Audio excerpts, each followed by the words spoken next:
पिछले कई महीनों से लगातार चर्चा इस बात की चल रही थी कि जिस तरीके से पूरी दुनिया में उथल पुथल मचा हुआ है, ट्रंप टैरिफ का दौर चल रहा है, हर कोई प्रोटेक्शनिज्म पे आगे बढ़ रहा है। ऐसे में भारतीय अर्थव्यवस्था की रफ्तार कैसे रहने वाली है, क्या कुछ चुनौतियां हैं और क्या कुछ करने की जरूरत है। और इस पे कई सारे लोगों के सुझाव आ रहे थे, कई सारे सवाल खड़े हो रहे थे।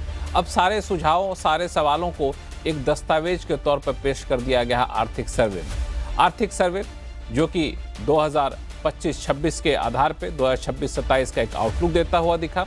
इसमें सरकार को क्या करना चाहिए, इसकी कई सारी सिफारिशें की गई और ये कहा गया कि अगले कारोबारी साल में 6.8% से लेकर 7.2% के पास जीडीपी ग्रोथ रह सकता है। 7% के आर्थिक विकास की रफ्तार का जिक्र यहाँ पे किया गया है। लेकिन सबसे अच्छी बात कि इस आर्थिक सर्वे में अंतर्राष्ट्रीय चुनौतियों को बहुत सच्चाई से बताया गया है।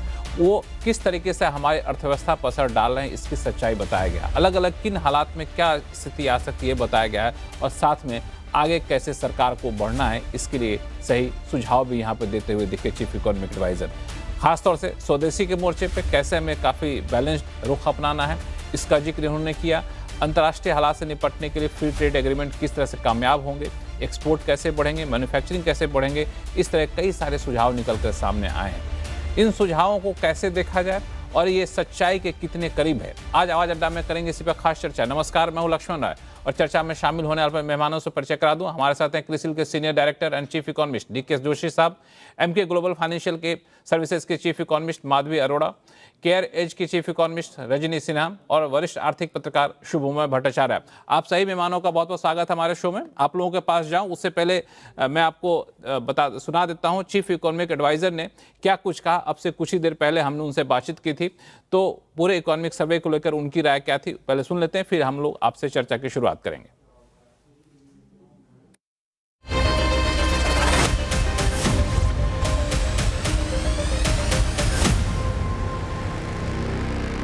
हमारे साथ बातचीत करने के लिए मुख्य आर्थिक सलाहकार chief economic adviser we Anant Nageswaran sir आपका स्वागत है सीएनबीसी आवाज में। सबसे पहला सवाल, इकोनॉमिक सर्वे को लेकर आपने जो ग्रोथ का फोरकास्ट दिया, साथ में आपने बताया भी है किस तरह से ग्लोबल चैलेंजेस हैं। तो आपके प्रेजेंटेशन में, प्रेस कॉन्फ्रेंस में मैंने देखा कि आपने ग्लोबल चैलेंजेस के बारे में कहा कि पहले इसकी शुरुआत हो गई थी, वो ट्रेंड निकल चुकी थी, जो अभी आप देख रहे हैं पहले से इसके लिए एक बैकग्राउंड बन गया था। तो ये चैलेंजेस का एक्सट्रीम आप क्या देख रहे हैं, या इसका डेस्टिनेशन क्या है, या फिर दूसरे वर्ड में पूछूं, ये कब तक ये चैलेंजेस बरकरार रहेंगे ग्लोबल फ्रंट पे? No, I don't have a crystal ball as to how long these global challenges will last and what kind of global challenges will emerge. In general, all we can say is that as we have been witnessing in the last 2 to 3 years, and that is why I showed in the press conference a slide made by some fund manager, which is very useful in understanding where these things originated. And of course, you can trace it even further back than what he did. But the important thing is many of these things have been set in motion already, and they have to reach their logical conclusion as to, therefore, when will they do so, and what before these situations reach their logical conclusion, what other form and shape that they will acquire and how complex they will become.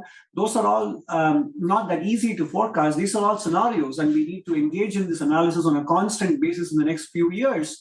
But to be very precise here, within this short time frame that we have, is not possible. जिस तरीके से ये global scenario change हो रहे हैं, अलग अलग challenges निकल कर आ रहे हैं, जो प्रोटेक्शनिज्म जिसका आपने अपने प्रेजेंटेशन में जिक्र भी किया था, टैरिफ वॉर है, किसी भी तरीके से सेटल्ड होने के बाद बैक टू नॉर्मल क्या पहले की तरह हो जाए कि ना अब हमेशा के लिए ग्लोबल वर्ल्ड ऑर्डर बदल जाएगा ट्रेड के फ्रंट पे? Look, again, I think back to normal or global world order, we probably shouldn't be, waiting for such ideal conditions to resume, because the world goes through these kinds of cycles. I mean, if you look at globalization, we had one instance of globalization even before the First World War. And then we had a long period of disruption, and then followed by some stability post-World War II. Even then, growth was very much driven by the governments.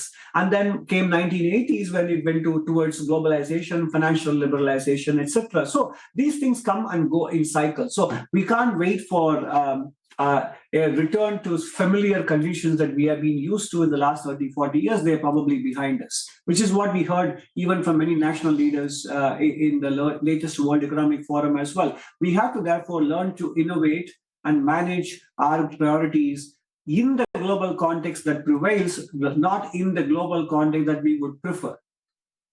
इसमें हम लोग जो आपने steps बताए भी थे, recommendation भी दिए हैं अपने इकोनॉमिक सर्वे में, वह स्वदेशी को लेकर के काफ़ी स्टेप वाइज हमें बढ़ना होगा और काफ़ी बैलेंस्ड आपने अप्रोच यहाँ पे बताया था। स्वदेशी को लेकर पहले से कई सालों से हम लोग गवर्नमेंट फोकस यहाँ पे कर रही है।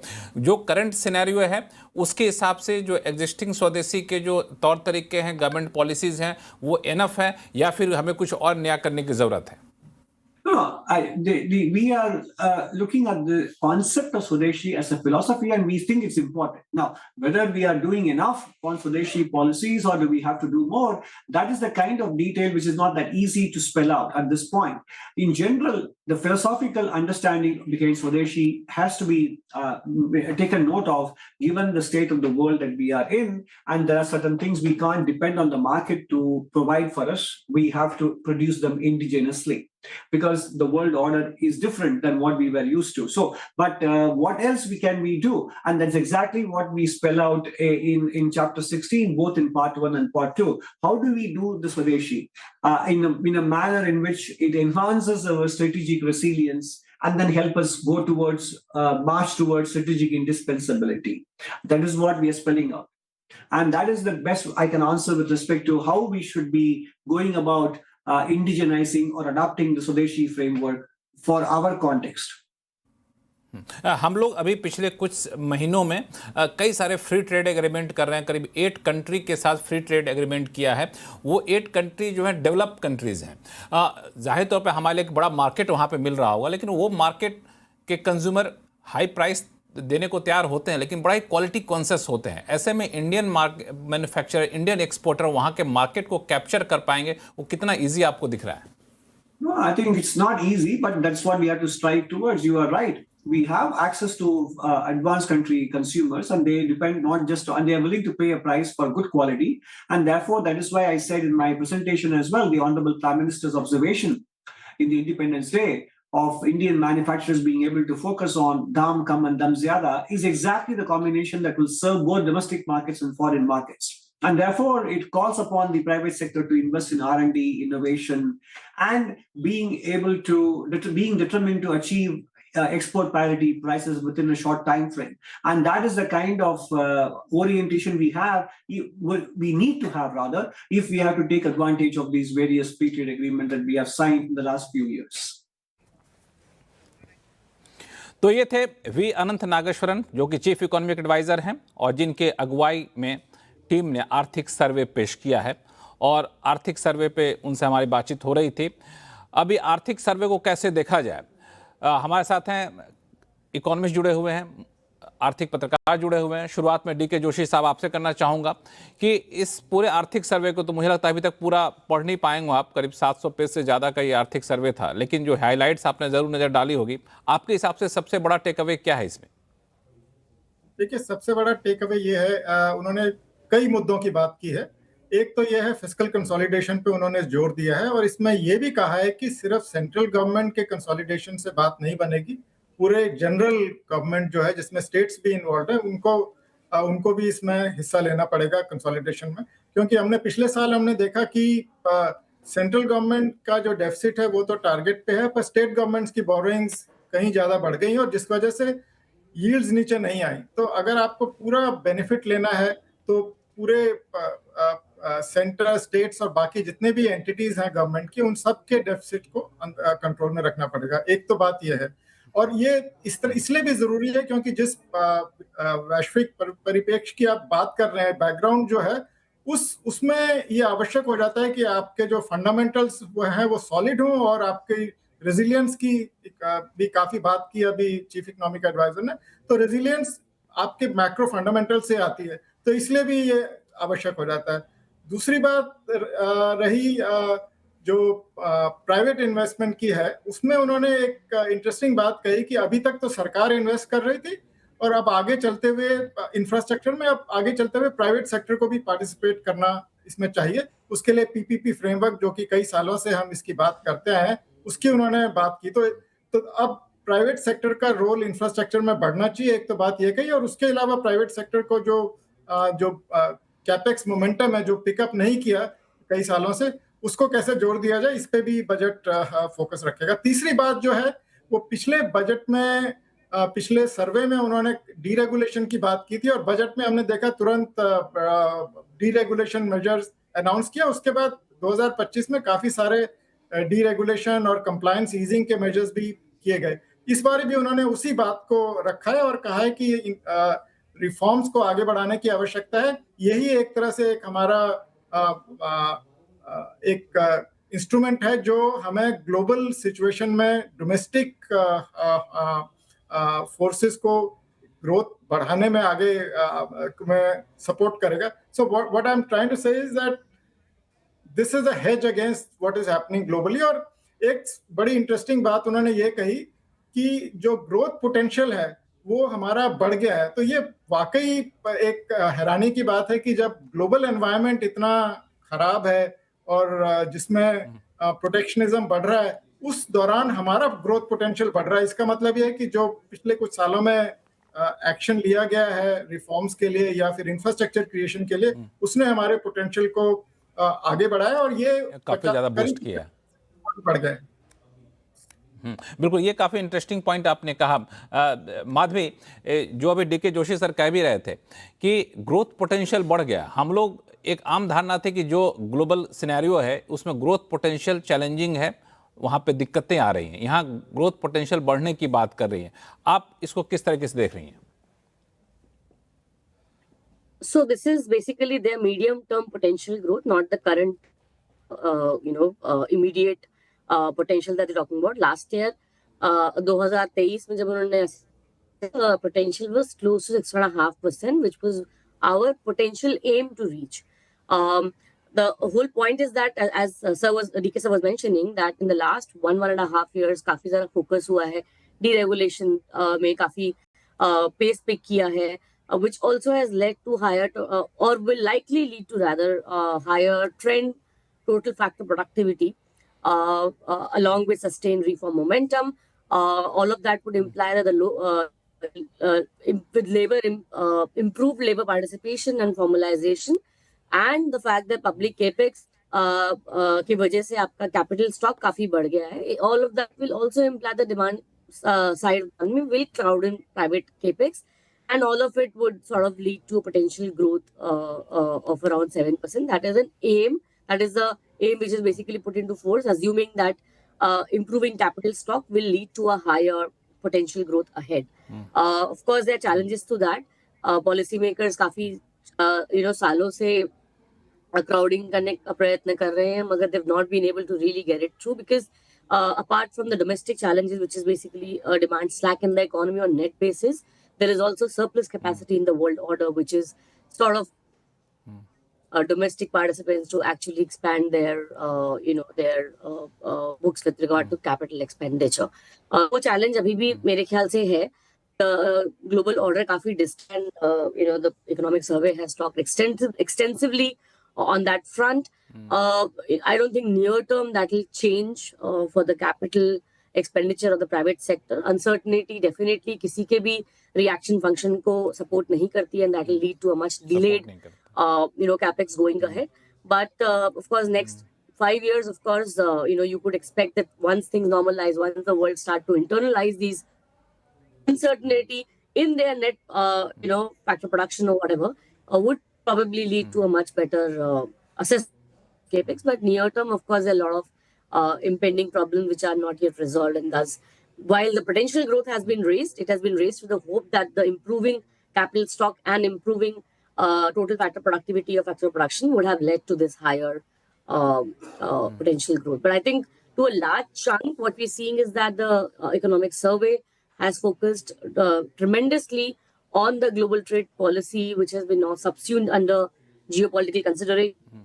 I think will overall lead to a lower growth potential globally, not just in India. I think there will be geopolitical-led, uncertainty-led shocks that could lead to delayed participation in the private sector in general. बिल्कुल, यही समझने वाली चीज़ थी कि इस पूरे economic survey में जो ग्लोबल सिनेरियो है इसको बहुत ही गहराई में जाके उसको रिव्यू किया गया, उसके इम्पैक्ट को एसेस किया गया। 3 अलग अलग सिनेरियो बताए गए कि इस सिनेरियो में ये हो सकता है, इस सिनेरियो में ये हो सकता है। लेकिन इतने ख़राब ग्लोबल हालात के बावजूद एक ठीक ठाक ग्रोथ प्रोजेक्शन करना कितनी सच्चाई के करीब है, रजनी सिन्हा जी?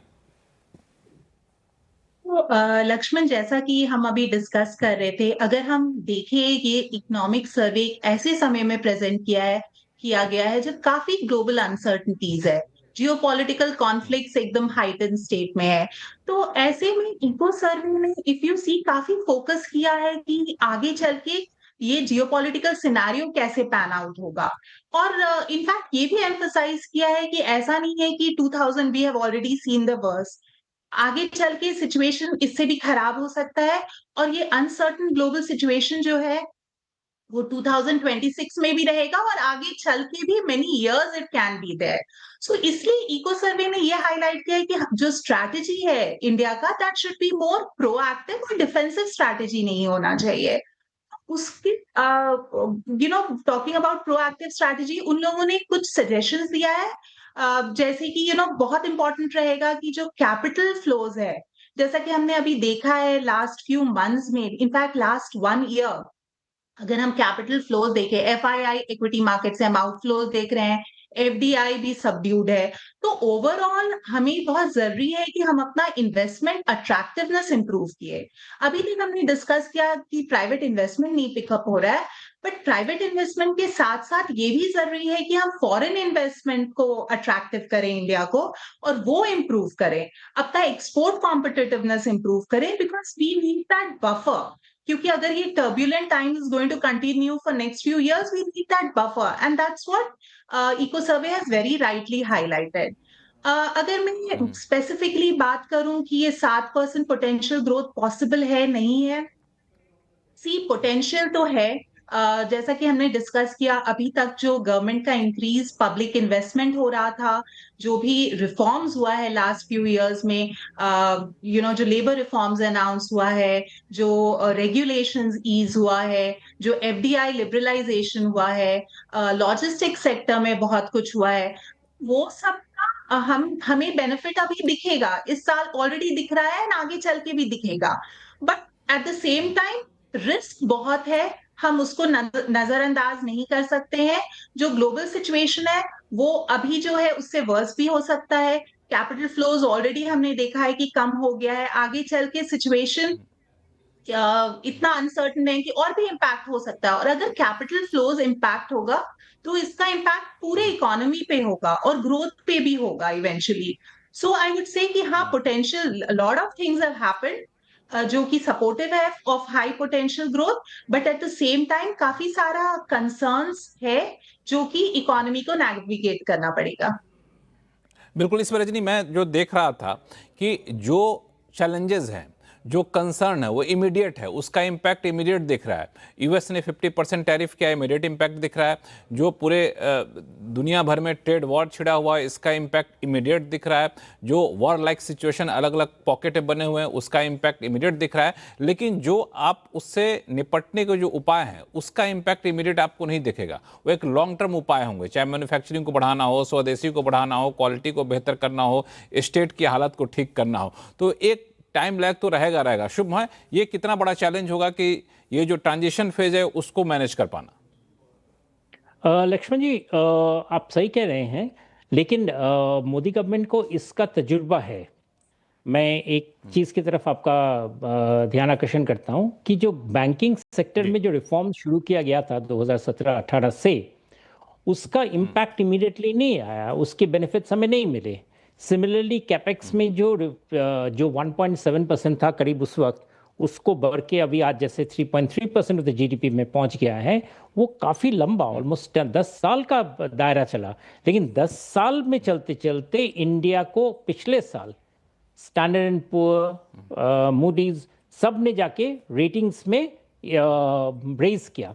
तो 10 साल का एफर्ट लगा कि वो चीज़ों में इतने, जैसे कहते हैं, मूलभूत रिफॉर्म्स लाने के लिए, चेंजेस लाने के लिए। सो इस गवर्नमेंट को ये हिस्ट्री पता है कि जो स्टेप्स आज लिए जाएंगे उसके रिजल्ट इमीडिएटली नहीं दिखेंगे, उसके रिजल्ट आने में समय लगेगा। जो स्टेप्स पिछले 7 सालों में लिए गए हैं उसके रिजल्ट्स देखेंगे। तो इसलिए जो बेनिफिट्स है, वो बेनिफिट्स देखने के लिए आई थिंक इस गवर्नमेंट को पता है कि इस तरीके से चलना होगा।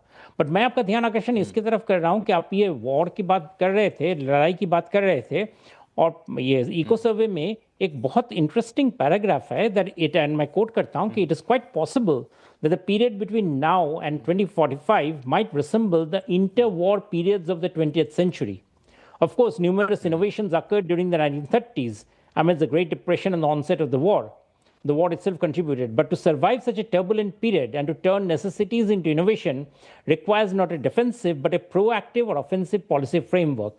So the second part आ जाता है कि first of all ये एक बहुत बड़ा, मैं मानता हूँ एक बहुत बड़ा एक स्टेटमेंट है to compare आज का period to the interwar period of the 1920s and 30s in Europe. बिल्कुल उसी तरह से उधेड़बुन, उसी तरह का डिस्परेशन, उसी तरह के बहुत सारे आपदा जो गए थे दुनिया में, उसके तरफ इको सर्वे कह रहा है कि ये एक साल में ये चीज़ नहीं होगा। मैं आपका इंटरव्यू सुन रहा था विद द CEA और उसमें आप लोग यही जिक्र कर रहे थे कि ये जिसे कहते हैं बैक टू नॉर्मल, इसका गुंजाइश अभी बहुत जल्दी बिल्कुल ही नहीं दिख रहा है, और वो डोनाल्ड ट्रंप के चले जाने से भी नहीं होगा। तो अगर उस तरह का अगर सिचुएशन है तो उसमें इंडिया को क्या करना चाहिए? So India can not be taking on, जैसे आप लोग सारे बात कर रहे थे, विच इज़ वेरी राइट, कि you can not, first of all you have turn necessities into innovations, जो इको सर्वे कह रहा है, बट एक डिफेंसिव एटीट्यूड लेकर चलेंगे तो वो खतरनाक होगा। So we have to take a proactive policy framework, and that proactive policy framework की तरफ एक तरफ जो कहना है कि India has to plan for liquidity and external capital buffers in the coming year, कि FPI के ऊपर सिर्फ डिपेंड ना करके क्रिएट अ पोजीशन जहां पे capital buffers, long term buffers रहें, to be able to hold the economy as sort of a against shocks which come from abroad. ये सारे बहुत ही डिफरेंट मानसिकता है भारत के पहले के आइडिया से। एक एग्जांपल है कि हम कुछ साल पहले एक बात चल रही थी कि whether should we have a sovereign wealth fund, और उस वक्त बात बताया गया था कि नहीं, सॉवरेन वेल्थ फंड की बात हम बिल्कुल ही नहीं करेंगे क्योंकि हमारे जो फ्लोज हैं वो शॉर्ट टर्म है, उसके बेसिस पे आप सॉवरेन वेल्थ फंड नहीं हो सकता है।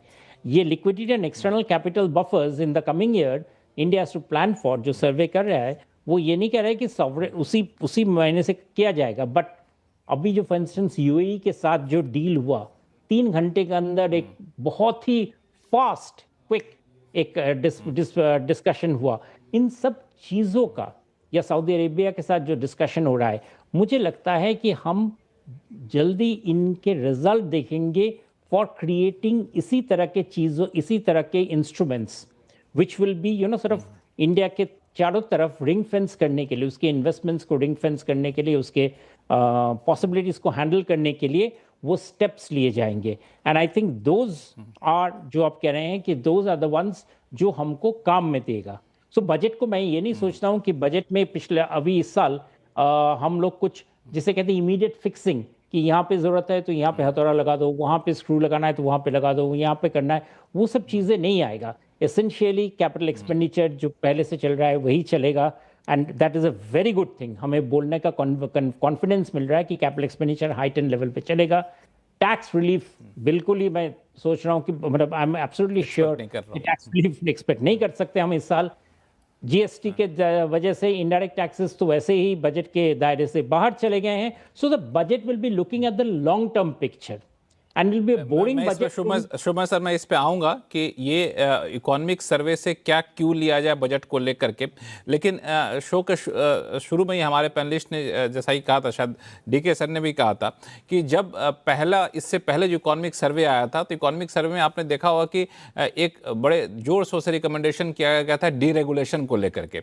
उसके बाद लगातार सरकार का फोकस डीरेगुलेशन पर रहा और काफ़ी हद तक ग्राउंड पर दिखने भी शुरू हो गए कई सारे नोटिफिकेशन, कई सारे एक्शन, कमेटी की रिपोर्ट, फिर उसको लागू कर पाना। तो ऐसा DK जोशी सर, आप क्या देख रहे हैं इस आर्थिक सर्वे में जो आपको सबसे लो हैंगिंग फ्रूट दिख रहा है, जिस पर इमीडिएट काम करना शुरू कर देना चाहिए, या आपको लग रहा है कि कर देगी सरकार?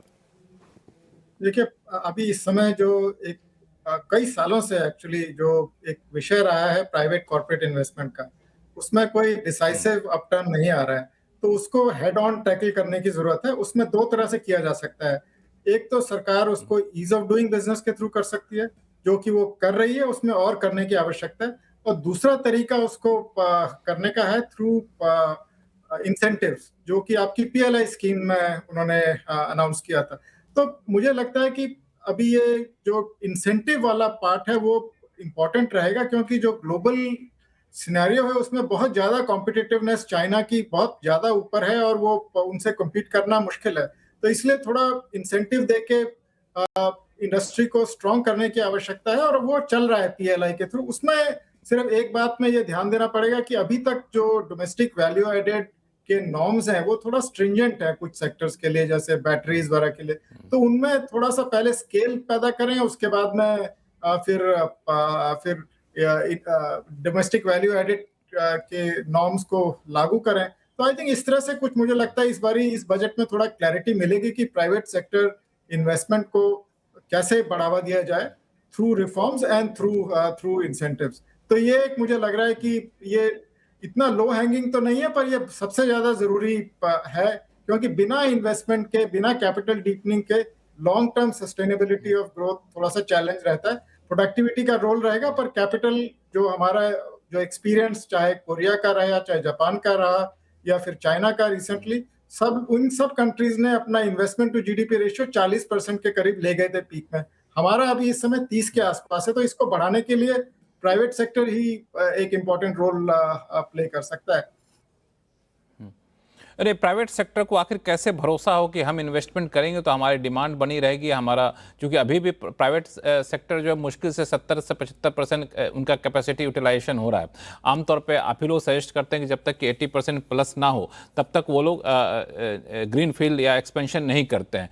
तो वो डिमांड कैसे आ गई? हालांकि इकोनॉमिक सर्वे में कहा गया है कि कंजम्पशन ग्रोथ देखने को मिला है, करीब 61.5% जीडीपी का पार कर चुका कंजम्पशन ग्रोथ, ये एक पॉजिटिव साइन दिख रहा है। लेकिन क्या ये प्राइवेट इन्वेस्टमेंट लाने के लिए काफी है? Madhavi Arora.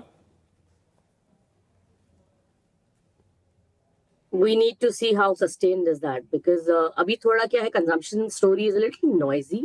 We do understand that there have been measures by the government in the last 6-9 months which were basically tax oriented, and of course GST was a big push towards that. बहुत uneven demand, largely consumer durable sectors में कुछ बड़ा excitement नहीं दिखा है। बहुत auto sector oriented demand creation हुआ है post GST.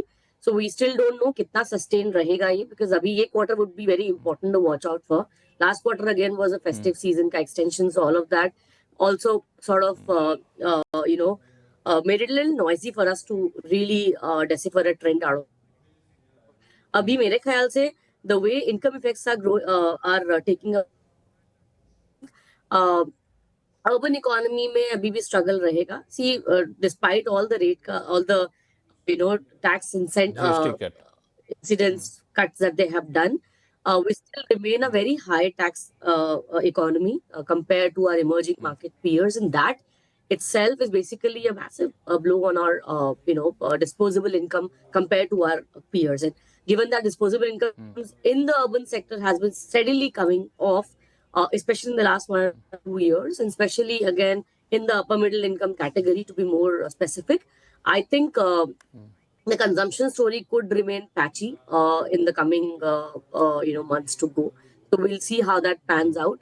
But I think it's, as I said, it's not just consumption; it is also the investment side of it. Also, the investments are the rest of the world, which basically is again the supply side aspects of the rest of the world, which is also weighing on our private sector in general. They've been sitting on cash. They've been sort of very focused on their managing their shareholders' economy rather than actually reinvesting in India, because kahin na kahin you don't have that much strength on the India growth story. And more importantly, as I said, the surpluses in the world order, especially led by China, is also somewhere impeding decision making for domestic investors. 1 and 2, cost of capital also is relatively expensive. India ka rate cut karne ke baavjood bhi, you've not really seen either the sovereign rates come off nor the corporate bond yields actually come up. In fact, it has actually steepened in terms of the curves. तो आपका cost of borrowing effectively कम नहीं हुआ है और आगे जाके भी मतलब whatever gotten best out of this rate cutting cycle has really played out, and we've not really gotten much out of that.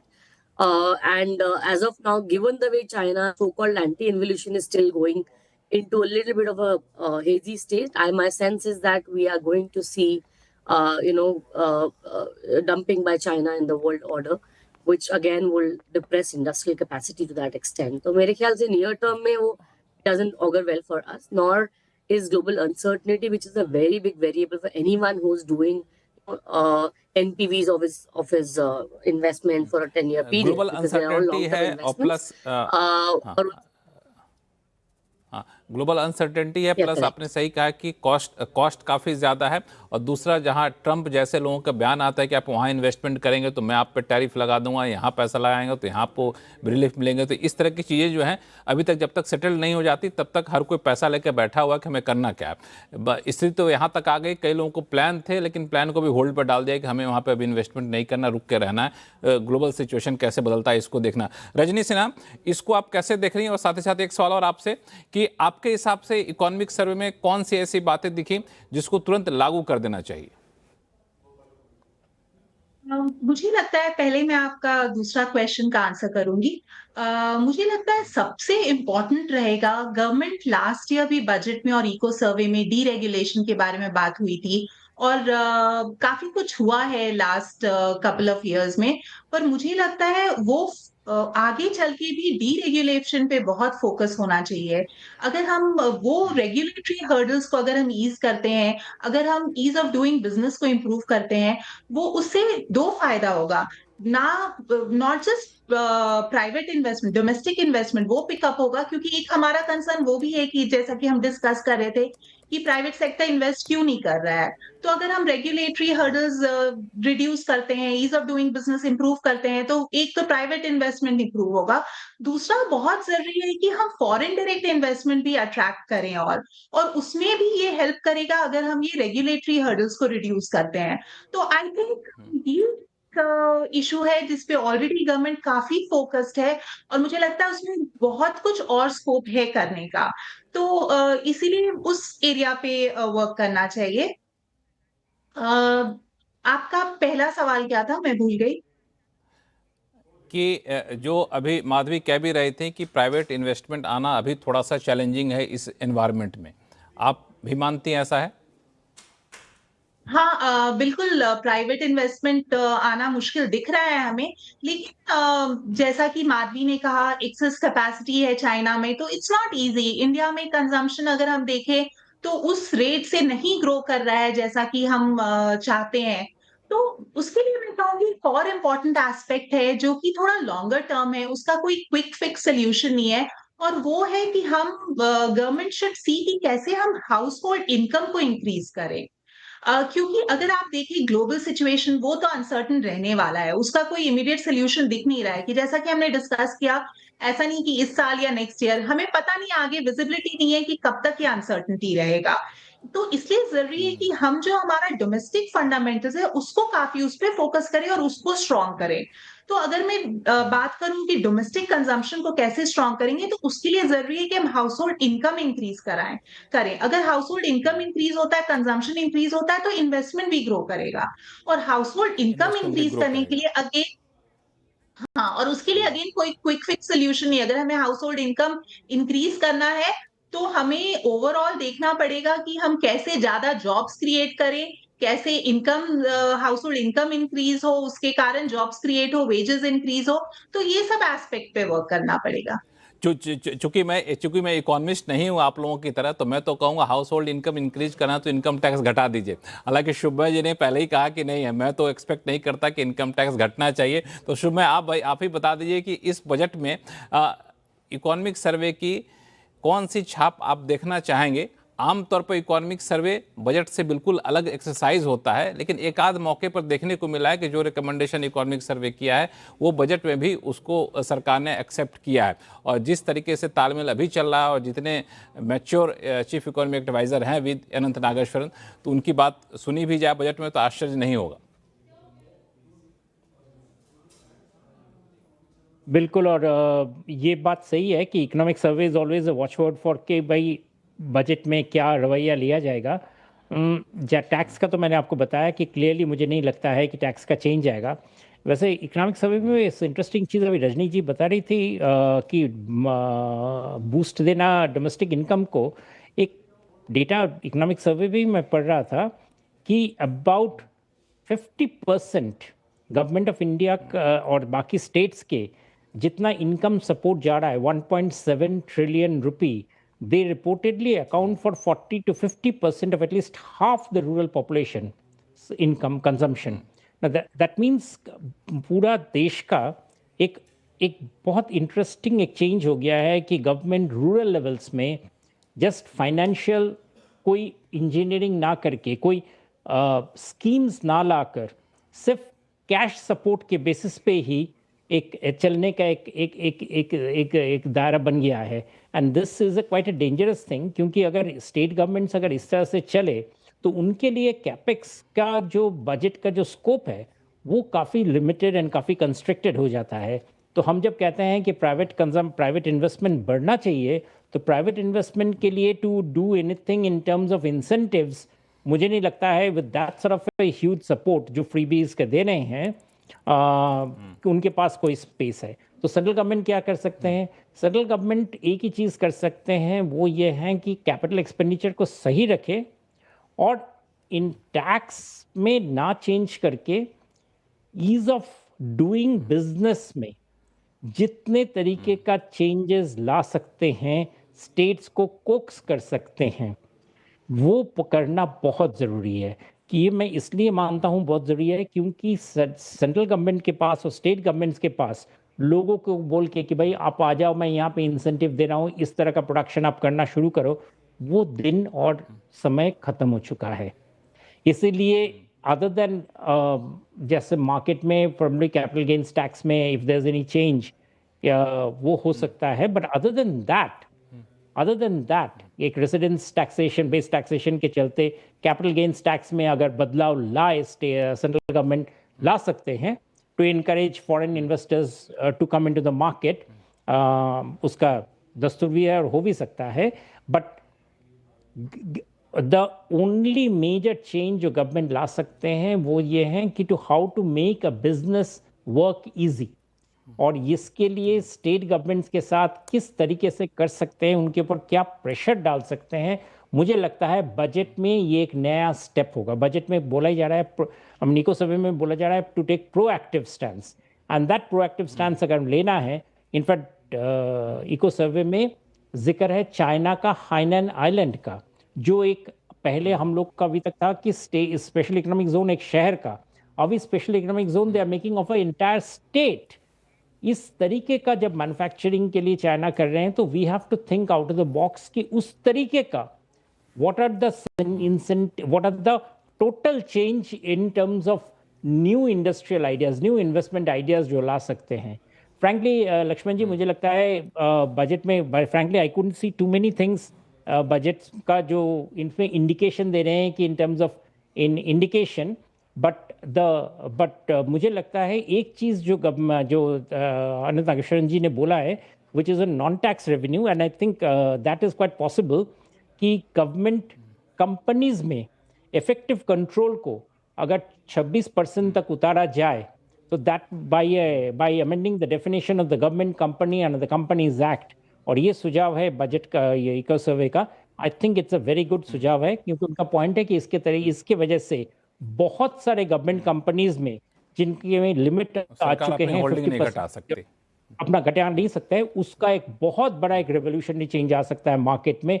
Lots of good scripts can hit the market, and considering हमारे middle class सिर्फ market में नहीं आए Shubman sir, मेरा मानना है कि सिर्फ मार्केट में ही नए अच्छे स्क्रिप्ट नहीं आएंगे, बल्कि सरकार जब इस तरह के डाइवेस्टमेंट करेगी, जब इस तरह के एसेट मोनेटाइजेशन करेगी, तो एक तरीके से गवर्नमेंट का जो डेट है वो भी कम होगा, जो इंटरेस्ट पेमेंट करना पड़ता भारी भरकम, वो भी काफ़ी हद तक कम होगा। हालांकि एक सवाल जो मैंने आप सभी लोगों से पूछा लगभग कि ऐसी कौन सी चीज़ इकोनॉमिक सर्वे में है जो आप बजट में देखना चाहेंगे, लेकिन आप में से किसी ने वो जवाब नहीं दिया जो मेरे मन में था। जाहिर तौर पर आप लोग नहीं देंगे, चूंकि आप लोग अर्थशास्त्री इकोनॉमिस्ट हैं। मेरे हिसाब से ये था कि सबसे तुरंत सरकार को करना क्या चाहिए कि ये जो डिजिटल एडिक्शन वाला मामला है ना, उसको तो इमीडिएट इंप्लीमेंट कर देना चाहिए। उसका अर्थव्यवस्था से लेना देना नहीं, लेकिन आर्थिक सर्वे में बखूबी दिखाया गया है कैसे पूरे इकोनॉमी को प्रभावित कर रहा है, कैसे बच्चों के हेल्थ को प्रभावित कर रहा है। तो फ्रांस जैसे देशों ने इसको शुरू भी किया है। आप में से कोई इसके पक्ष में है कि नहीं, Madhavi? I agree with you because obviously, this tends to sort of rot the productivity of the young bloods, and it again will feed into the potential growth of the economy that one is talking about, right? So I think it's important that there has to be some restriction towards some digital freedom that the economy enjoys, especially in certain age segments, and I think it's a very valid ask from the economic survey. बिल्कुल। DK Joshi साहब, आप तो कह सकते हैं लोगों को कि हम जब पढ़ाई करते थे, जब हम इकोनॉमी पढ़ते थे, तो हमारे पास तो लैपटॉप भी नहीं होता होगा शायद। मुझे लगता है जब आप ग्रेजुएशन के टाइम में होंगे उतने एक्सेस नहीं होते होंगे, आप तो किताबों से पढ़ते होंगे। और आज बच्चे छोटे छोटे क्वेश्चन के लैपटॉप और मोबाइल और ऐप खोलना शुरू कर देते हैं। नहीं, इसका मतलब ये नहीं कि आप उनको कहें कि किताबों पे वापस जाओ। आई थिंक इशू डिजिटल का ये हो रहा है कि आपको उसमें पढ़ाई के साथ साथ बहुत और एंटरटेनमेंट के एवेन्यूज हैं जो बहुत एडिक्टिव हैं। तो वो उनको उस एडिक्शन को कैसे रोका जाए, वो इतने मतलब इट इज जो जितने भी आप नोटिस किया होगा, कोई भी आप एक बार कोई चीज को सर्च करें, आपको जब भी आप चाहे CNBC का वो खोलें, आपको वही ऐड दिखाई देंगे बार बार। तो आई थिंक बहुत ज्यादा AI के थ्रू और एकदम आपके माइंड के ऊपर पूरा जो आपको पसंद है वही आपको बार बार दिखाया जाएगा। तो इस तरह से एडिक्शन बन जाती है। इस एडिक्शन को इससे सर्वे ने इससे कहा है कि इस एडिक्शन से आगे जाके मेंटल प्रॉब्लम्स होती हैं, प्रोडक्टिविटी कम होती है, स्ट्रेस पैदा होता है, डिप्रेशन पैदा होता है। तो इसका एक तरह से मतलब डायरेक्ट इम्पैक्ट इकोनॉमी की प्रोडक्टिविटी को पे पड़ेगा, नेगेटिव इम्पैक्ट, जबकि इसका पॉजिटिव इम्पैक्ट पड़ना चाहिए। जितने भी टेक्निकल डिवाइसेस हैं ये आपकी प्रोडक्टिविटी को बढ़ाते हैं। तो ये आई थिंक मेरे हिसाब से तो ये बहुत ही आवश्यक है। मैं खुद अपना जो डिवाइस का जो एडिक्शन है उसको नहीं कंट्रोल कर पा रहा हूँ, तो बच्चों के लिए I think it will be even more difficult time. पर इसकी आपके लिए भी चैलेंज है रजनी? बिल्कुल, मैं अग्री करती हूँ, क्योंकि जैसा कि डीके जोशी ने कहा कि जब हम एडल्ट स्ट्रगल कर रहे हैं, तो बच्चों के लिए तो ये बहुत ही डिफिकल्ट हो जा रहा है। और हम सब एक्चुअली अपने घर में ये फील कर रहे हैं। हम भी देख रहे हैं कि हमारे बच्चे भी काफी एडिक्टेड होते जा रहे हैं डिजिटल डिवाइसेस से। तो ये प्रॉब्लम तो डेफिनेटली है, और इसे अगर हम हैंडल कर सके इंडिया जैसे इकोनॉमी के लिए, ये आसान नहीं होगा, पर अगर हम कर सके तो ये बहुत ही अच्छा स्टेप होगा। बहुत ही अच्छा स्टेप हो। बता दूं कि हम लोग के यहाँ हमारे CNBC आवाज़ पे ही हम लोग कई शोज़ कर चुके हैं। कंज्यूमर अड्डा करके हमारे सहयोगी करते हैं, उस शो को होस्ट करते हैं हम लोग। कई बार इस पे अलग अलग एक्सपर्ट को बुला कर शो किए हैं। और अभी फ्रांस ने जब ये कहा कि अब 15 साल से कम उम्र के बच्चों को एक्सेस नहीं दिया जाएगा, तो उसको भी हम लोगों ने काफ़ी अच्छे सपोर्ट करते हुए शो भी किया और काफ़ी इंटरेस्टिंग फैक्ट निकले। और जब आर्थिक सर्वे मैंने देखा कि उसका इकोनॉमिक इम्पैक्ट दिखाया गया, तो अपने आप में बहुत आश्चर्य लगा कि इस लेवल तक इसका नुकसान उठाना पड़ सकता। तो मुझे लगता है कि आर्थिक सर्वे की ये बात तो सरकार को तुरंत मान लेनी चाहिए। लेकिन और भी कई सारी चीजें हैं जो अर्थव्यवस्था के मोर्चे पर चुनौती हैं, उसको निपटने के कई सारे उपाय दिखाए गए आर्थिक सर्वे में। वो कितने प्रैक्टिकल है, इस पर चर्चा करेंगे छोटे से ब्रेक के बाद। कहीं जाइएगा नहीं। ब्रेक के बाद आपका फिर से आपका स्वागत है। हम लोग चर्चा करें कि आर्थिक सर्वे में जो बातें कही गई उसका क्या मतलब निकाला जाए, वो आगे की क्या तस्वीर पेश कर रही है। हमारे साथ चर्चा में शामिल होने के लिए अर्थशास्त्री 3 अलग अलग जुड़े हुए हैं, साथ ही साथ शुभमय अर्थशास्त्री इकोनॉमिक पत्रकार भी हैं, वो भी जुड़े हुए हैं। डीके जोशी सर, मैं एक सवाल पूछूं आपको रुपी डिप्रिसिएशन को लेकर के। इकोनॉमिक सर्वे में इसे कैजुअलिटी का नाम दिया गया है और ये भी कहा है कि जो अभी स्थिति है वो दरअसल रुपये की इतनी भी हालत बुरी नहीं जो अभी दिख रही है। आपको क्या लगता है कि इसको कैसे लेना चाहिए? देखिए, अगर आप लंबे दायरे पे देखें 5-6 साल में, तो आई थिंक जो चीफ इकोनॉमिक एडवाइजर ये कह रहे थे कि overall depreciation over 5 year period moderate है, मतलब। और पर अभी अगर आप इस साल का या पिछले साल का देखें तो I think it is quite extreme. I mean वो ट्रेंड से कहीं ज्यादा तो जो अभी महसूस हो रहा है उसकी मैं बात कर रहा हूँ। उसमें 2-3 चीजें इंपॉर्टेंट हैं। एक तो ये है कि उन्होंने सर्वे में कहा है कि जो इंडिया की मैक्रो इकोनॉमिक सिचुएशन है, जो बैलेंस शीट स्ट्रेंथ और कई चीजें जो पॉजिटिव्स हैं, ग्रोथ, इन्फ्लेशन मिक्स अच्छा है, उसका असर एक्सचेंज रेट पे या कैपिटल फ्लोज पे नहीं दिखाई दे रहा है। और उसका कारण उससे ये पता चलता है कि आपका चाहे आपके मैक्रोज अच्छे हों, चाहे आपका करंट अकाउंट डेफिसिट छोटा हो, पर अगर ग्लोबल सिचुएशन ऐसी बन रही है कि कैपिटल बहुत कम देशों में जा रहा है और ज्यादातर देशों से वो एग्जिट कर रहा है, जैसे कि इंडिया से भी वो पिछले 1.5 साल से करीब नेगेटिव आउटफ्लो ही रहा है।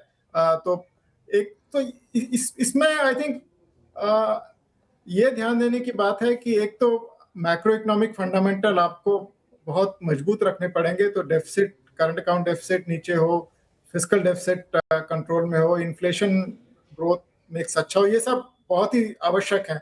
इसके बावजूद भी आपको करेंसी को आप हिट लग सकता है, और इसमें इसके लिए आप रेजिलियंस की आवश्यकता है। और अब अगर इमेजिन करिए कि अगर करंट अकाउंट डेफिसिट इस समय 4% ऑफ जीडीपी होता तो रुपए को बहुत ज्यादा चोट लगती। और इसमें कई कारण हैं इसके, और एक कारण ये भी है कि हमारी जो ट्रेड डील है वो अमेरिका के साथ अभी तक हो नहीं पाई है। उसको मुझे लगता है कि वो होगी तो थोड़ा कॉन्फिडेंस वापस आएगा। दूसरी चीज ये है कि रुपया अभी काफी डेप्रिशिएट कर चुका है, तो इससे फॉरेनर्स के लिए इंडियन एसेट्स थोड़ा अट्रैक्टिव हो गए हैं, तो उसका भी थोड़ा असर हमें आगे चलते हुए दिखाई देगा। और तीसरी चीज ये है कि अभी आपने नोट किया होगा कि पिछले कुछ दिनों में काफी सारे टेक्नोलॉजी कंपनीज ने एफडीआई इंडिया में लाने की बात की है, जैसे गूगल वगैरह और AWS एक्सेट्रा। तो वो भी आएगा। तो ओवरऑल मुझे लगता है कि जो 2026 में चाहे अनसर्टेनिटी और वॉलेटिलिटी बनी रहे, एफडीआई और एफआई को लेके हमारी सिचुएशन पहले से थोड़ी अच्छी हो सकती है। और अगर बजट कुछ करता है उसके लिए, जैसे कि जो टैक्स, विदहोल्डिंग टैक्स या कैपिटल गेन टैक्स, इनमें कुछ स्टेप्स लिए जाते हैं और उनमें उनको ड्यूरेबल बनाया जाता है, तो उससे और कैपिटल लाने की उम्मीद की जा सकती है। और ये जो ट्रेंड है ये थोड़ा हाँ, इसको थोड़ा सा ड्यूरेबल बनाया जाए तो एक अच्छा इंडिकेशन जाएगा और वो और ज़्यादा इन्वेस्टमेंट यहाँ पे लाएगा, फॉरेन फंड यहाँ पर लाएगा। माधवी, इस फ्रंट पे आपकी क्या एक्सपेक्टेशन है? So I'm not expecting much on the taxation front. Of course, थोड़ा FPI tinkering हो सकता है withholding tax को लेके, because that could lead to some some confidence in the FPIs in terms of a more stable tax regime in India and not a punishable one versus other emerging markets. So वो शायद थोड़ा बेहतर हो सकता है। मगर अगर India की रूपी प्रॉब्लम देखे तो एक्चुअली वो कैपिटल अकाउंट से पे काफी जल्द current account has actually moved to capital account as a problem. A bigger worry for me, because while हमारे gross FDIs have been pretty good actually, so there's not been much of a problem. Globally, FDIs have slowed in the last 4-5 years, and also a lot of investment has been more AI driven. So last has actually seen less of group chasing money, Asia as well. Yeah. To that extent, I think what we are seeing here is that there is generally a problem in terms of global flows. And last 1.5 years, 2 years, to be very specific, India actually has seen a massive attrition of foreign, profits. काफी ज्यादा PVC exit हुए हैं last 2 साल में Asia में। India ने उनको lead किया है, और this PEs have actually gotten a good exit via IPOs, while the retail investors are actually taking care of the market to a large extent. अगर ये साल भी अच्छा IPO मार्केट रहा, मुझे लगता है कि और हो सकते हैं। बट ग्रॉस का प्रॉब्लम नहीं है, नेट का इशू है। नेटवर्क में माधवी कोई इशू आ रहा है? आपके नेटवर्क में कोई इशू आ रहा है तो आवाज़ कई बार बीच में चली जा रही है, मैं आपके पास दोबारा से आऊँगा। रजनी, ये जो इशू है रुपी का, उसको कैसे देखा जाए, इसको कैसे, चूँकि मैंने ये सवाल पूछा था चीफ इकोनॉमिक एडवाइज़र से कि या तो अपने हाल पे छोड़ दिया जाए, जो नेचुरल अपना स्टेट लेवल है वो लेकर के रह ले, या फिर इंटरफेयर करने की ज़रूरत है क्योंकि इसका साइड इम्पैक्ट काफ़ी ज़्यादा है। तो उनका तो कहना था कि नहीं, इसको आइडियली छोड़ देना चाहिए, उसमें दखल देने की ज़रूरत नहीं है। अगर हम रुपी का मूवमेंट देखें तो ऐसे भी given that India emerging economy है, तो वीकनिंग तो हर साल हम एक्सपेक्ट कर सकते हैं, generally other things remaining constant. लेकिन हाँ, अभी हम जो लास्ट ईयर में वीकनिंग देखे हैं वो बहुत ज्यादा है, और वो इसलिए है, जैसा कि हम डिस्कस कर रहे थे, डोमेस्टिक फंडामेंटल्स ठीक है, इवन दो एक्सपोर्ट्स इम्पैक्ट होगा टैरिफ्स के कारण, पर फिर भी हमारा करंट अकाउंट डेफिसिट कंसर्निंग नहीं है। हम फिर भी एक्सपेक्ट करें कि current account deficit around 1% of GDP होगा। कंसर्न मेनली कैपिटल फ्लोज में आ रहा है। एफआईआई हम इक्विटी मार्केट से आउटफ्लोज देख रहे हैं। एफडीआई जैसे कि हमने डिस्कस किया, एफडीआई फ्लोज भी लैकलस्टर है। दो अगर हम ग्रॉस एफडीआई फ्लो देखें तो जैसा कि माधवी ने कहा, ग्रॉस एफडीआई फ्लोज अच्छा है, but repatriation of profit and because India से एफडीआई आउटफ्लोज हो रहा है इसलिए नेट वीक है। बट नेट इस साल इंप्रूव हुआ है ऑलरेडी। और जैसा कि डीके जोशी ने कहा, हम एक्सपेक्ट कर रहे हैं कि कुछ एफडीआई भी इंप्रूव होगा इस साल। So overall compare to last year इस साल कैपिटल फ्लोज भी बेटर हो सकता है। एंड गिवन द फैक्ट कि डॉलर इंडेक्स को अगर हम देखें तो वो और वीकन होने का चांसेस है। इस साल वीकन 2025 में ऑलरेडी वीकन हुआ, लेकिन rupee was an anomaly. Dollar index weak हो रहा था तो भी रुपी वीक हो रहा था। बट नेक्स्ट ईयर भी हम एक्सपेक्ट 2026 इस ईयर भी चांसेस है कि डॉलर और भी वीकन हो सकता है। तो इसीलिए रुपी मुझे लगता है अभी तो जो मोमेंटम है, बिकॉज सेंटिमेंट्स एडवर्स है, एफआईआई आउटफ्लोज हो रहा है, इसलिए वीकन हो रहा है रुपी। बट मुझे नहीं लगता है कि बहुत ज्यादा इससे ज्यादा वीकन होगा। कुछ हो सकता है कि यहाँ से कोर्स करेक्शन हो और हम कुछ स्ट्रेंथनिंग देखें। बट हाँ, नियर टर्म में एफआईआई को लेके काफी कंसर्न्स है, इसलिए रुपी पे वीकनिंग प्रेशर है। बट मुझे नहीं लगता कि बहुत स्ट्रॉन्ग वीकनिंग आगे चल के होगा रुपी में। हालांकि इसमें डीके जोशी सर ने बड़ा अच्छा कहा कि अभी थोड़ा सा यूएस वाला मामला शांत हो जाता है या फिर यूएस से ट्रेड डील हो जाती है तो फिर ये चीज़ें रिवर्स होनी शुरू हो जाएंगी। इसकी संभावना भी काफ़ी ज़्यादा यहाँ पे बनती है और आप कह रहे हैं कि आगे चलकर डॉलर भी वीकनिंग की गुंजाइश रह रही है। शुभमय, आपका टेक क्या है इस पर? मेरा कहना है कि इंडिया में इस साल इंडिया यूएफटीए के बाद अभी immediately India US immediately FTA deal looks difficult इसलिए क्योंकि ये वाला जो डील का जो पूरा स्ट्रक्चर है वो इंडिया यूएस के अगेंस्ट ही काफ़ी हद तक जाता है। वो डिटेल्स में हमारे पास अभी इस पर टाइम नहीं है, बट उतना कॉम्प्लीमेंट्रिटी जैसे इंडिया यू में है उतना उस तरह से इंडिया यूएस में नहीं है, तो वो नहीं होगा। लेकिन इसका मतलब ये नहीं है कि इंडियन रुपी वीकन करेगा। आई थिंक इंडियन रुपी का जो वीकनिंग के लिए जितने सारे फैक्टर्स थे वो सारे फैक्टर्स ज़्यादातर प्ले आउट कर चुके हैं। प्ले आउट करने के जैसे एफडीआई नेट एफडीआई हमारा ज़ीरो है। हमारे ये लिबरेशन डे की वजह से ट्रम्प टैरिफ का जो फुल इम्पैक्ट होना था वो हो चुका है। एक्सपोर्ट्स के ऊपर जितना वार लगना था वो लग चुका है। So the flow of negative news about the Indian economy जितना भी real unanticipated thought through imagine जितने सारे थे वो खत्म हो गए हैं। So there is nothing but to take position. And the biggest thing is that economy जो ग्रो कर रहा है इस रैपिड रेट में, उसके मार्केट्स में corporate earnings are showing a decent levels of growth. वहाँ पे to be missing out on the rally काफ़ी भारी पड़ेगा। एंड मुझे लगता है that will pull the FPIs gradually back. Budget trigger होगा या नहीं ये बताना मुश्किल है, but I expect rupee will be in a far better year considering the fact that इस साल में हमारा एक और चीज़ का सपोर्ट मिलेगा, वो स्ट्रक्चरल चीज़ है।